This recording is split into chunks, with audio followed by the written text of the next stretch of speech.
बिस्मिल्लाहिर्रहमानिर्रहीम। अस्सलाम वालेकुम। आप देख रहे हैं kitchen with Umme Habiba YouTube channel. लाई हूँ आपके लिए इस रमज़ान बहुत ही मज़े की और बहुत ही आसान रेसिपी।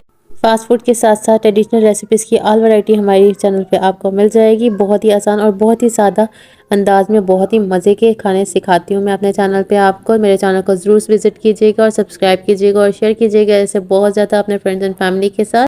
आज मैं आपको सिखाने वाली बहुत ही खस्ता बहुत ही मज़े के बिल्कुल प्रोफेशनल स्टाइल के समोसे की रेसिपी। इसको बनाना बहुत ही आसान है, लेकिन कुछ खास टिप्स एंड ट्रिक्स है जो मैं आपके साथ शेयर करूंगी। तो वीडियो को बिल्कुल भी स्किप ना कीजिएगा और सारी वीडियो को देखिएगा, क्योंकि इसका एक एक पॉइंट बहुत ही अहम है। तो अपनी वीडियो को स्टार्ट करते हैं। समोसे बनाने के लिए मुझे चाहिए आधा कप घी, इसको मैंने नीम गर्म कर लिया। साथ ही मुझे चाहिए 1 कप पानी, 1 चम्मच नमक और चुटकी भर अजवाइन। समोसे की रेसिपी बिल्कुल प्रोफेशनल स्टाइल है, जैसे बाजार वाले समोसे बनाते हैं मैं बिल्कुल वैसे सिखाऊंगी। तो एक बर्तन के अंदर मैंने डाल दिया है मेल्टेड घी। अब इसके अंदर साथ ही मैं डाल दूंगी पानी, नमक और अजवाइन। इन सबको अच्छे से मिक्स कर लूंगी। सब चीज़ों को अच्छी तरह मिक्स करने के बाद मैं इसके अंदर ऐड करती जाऊंगी थोड़ा थोड़ा करके मैदा, और अच्छी सी हार्ड सी डोज की मैं तैयार कर लूँगी। मैं आपको बताऊंगी किस तरह से आपने आटा गूंदना है। जिस तरह से नॉर्मल आटा गूंदते हैं उस तरह से आपने आटे को बिल्कुल भी नहीं गूंदना। जिस तरह से आटे को बनाना है मैं आपको बताती जा रही हूँ। मैं इसको स्किप नहीं कर रही, सारा प्रोसेस आपके सामने कर रही हूँ ताकि आप कोई भी पॉइंट मिस ना कर जाएँ।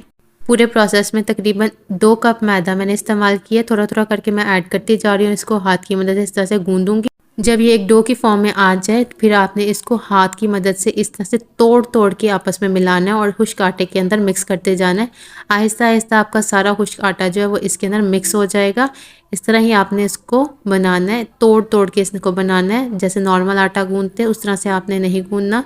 इस तरह से अगर आप डो को बनाएंगे तो डो बहुत ही अच्छी बनेगी। अब आप देख सकते हैं कि जो मैदा जो वो अच्छी तरह से गूंद गया और ये हमारी डो की फॉर्म में बनके तैयार हो रहा है। इस तरह से तोड़ तोड़ के जब आप इसको गूंदेंगे तो आटे की बहुत अच्छी सी लुक आ जाएगी। अब इसको आपने रेस्ट के लिए रख देना तकरीबन 20 मिनट के लिए। किसी भी एल्युमिनियम फॉइल पेपर में या फिर किसी शॉपिंग बैग के अंदर कवर करके इसको रख दें। स्टेप 2 में फिलिंग बनाने के लिए मुझे चाहिए 1 अदद प्याज, आधा किलो आलू, 1 चम्मच चाट मसाला, 1 चम्मच नमक, 1 चम्मच लाल मिर्च, थोड़ी सी अजवाइन, 1 चम्मच सूखा धनिया, थोड़ा सा ज़ीरा।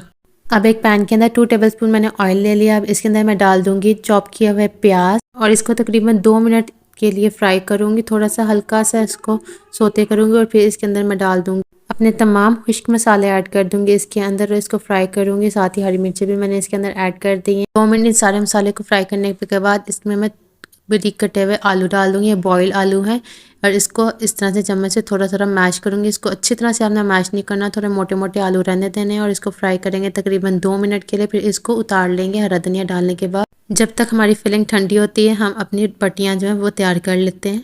20 मिनट के बाद आटे की जो हमारी कंडीशन है वो इस तरह से है कुछ। मैं आपको दिखा देती हूँ। ये देख सकते हैं आप किस तरह से मेरा आटा जो बन के तैयार है। ये बहुत सॉफ्ट नहीं है, ये थोड़ा हार्ड है। अब इसको इस तरह से मैं लंबी शेप में ला के इसको कटिंग कर लूँगी इक्वल पार्ट्स में पेड़े बनाने के लिए।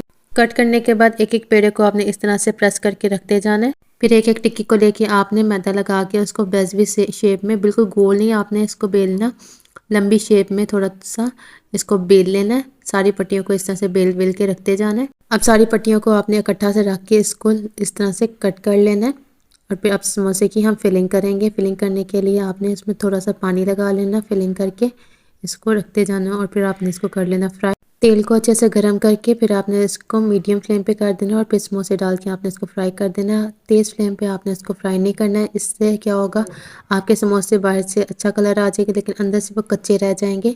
तो लो फ्लेम पे आपने इसको कुक करना है। फिर आपके अच्छे खस्ता समोसे बनके तैयार होंगे। बहुत ही मज़े के बहुत ही आसान खस्ता से समोसे मेरे बनके तैयार हो गए। रेसिपी अगर आपको अच्छी लगी तो चैनल कर दे सब्सक्राइब और एक प्यारा सा छोटा सा कमेंट भी कर दीजिएगा। अपना बहुत सारा रखिएगा ख्याल। अल्लाह हाफिज़।